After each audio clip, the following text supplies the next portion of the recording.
Rajasthan state की नौकरी में 5 लाख पद खाली है। और सबसे बड़ी बात, आप किसान की जमीन ले रहे हो, उद्योग लगा रहे हो, तो वहां तो कानून बना दे कि कम से कम 80% स्थानीय लोगों को रोजगार मिले, ताकि लोगों को बाहर कमा के खाने के लिए नहीं जाना पड़े। ये बेरोजगारी की ऐसी समस्या है कि इसका अगर आपने इलाज नहीं किया, वो दिन दूर नहीं जब बेरोजगार खुद अपना हक अधिकार मांगने की राजधानी को घेर लेगा और आप देखते रह जाओगे जैसा दूसरे राज्यों के अंदर हो रहा है।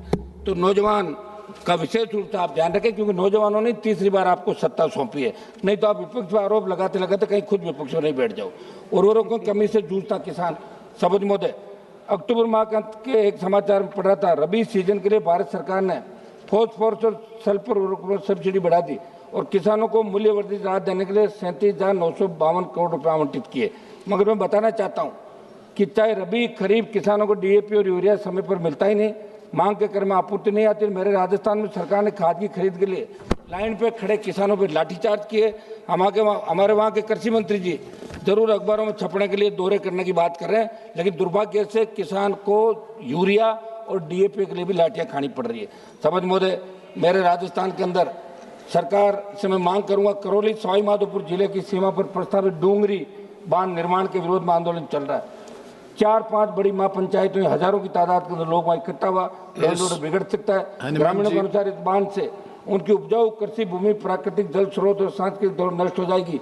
साथ ही रणथंभौर टाइगर रिजर्व और कैला देवी वन्य जीव अभियान का 22 से 37 वर्ग किलोमीटर हिस्सा भी डूब क्षेत्र में आ सकता है, जिससे पर्यावरण को गंभीर नुकसान होगा। साथ ही पहले चरण में छिंतर गाँव के लगभग 50,000 दलित, आदिवासी, मीना, गुर्जर और किसान परिवारों के विस्थापन का भी खतरा है। सरकार इस पर पुनर्विचार करे।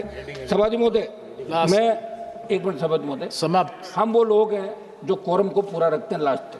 आप इस तरह नहीं करें, 1-2 मिनट एक्स्ट्रा दें। आप खुद सिंगल मेंबर पार्टी से आते हैं, आप 15 बोले समय। सभापति महोदय, एमएसपी को कानूनी दायरे में लाकर किसानों की कर्ज माफी की बात तो मैं कर रहा हूँ कि किसान का संपूर्ण कर्जा माफ करे, एमएसपी खरीदो। आपने राइडर हटा दिया, पहले 25 क्विंटल खरीदते थे, अब 40 कर दिया, लेकिन टोकन जो है वो आपके नहीं हो रहे। और मैं राजस्थान का एक आंकड़ा बताऊंगा जिसमें 2,81,350 मेट्रिक टन मूंग में 42,000 मेट्रिक टन मूंगफली का अनुमानित उत्पादन हुआ। आप कहते हैं एमएसपी 25% जीन्स खरीदते हैं, लेकिन 10% आप कंक्लूडिंग रिमार्क्स एक सेंटेंस से कंक्लूड करो ना। थोड़ा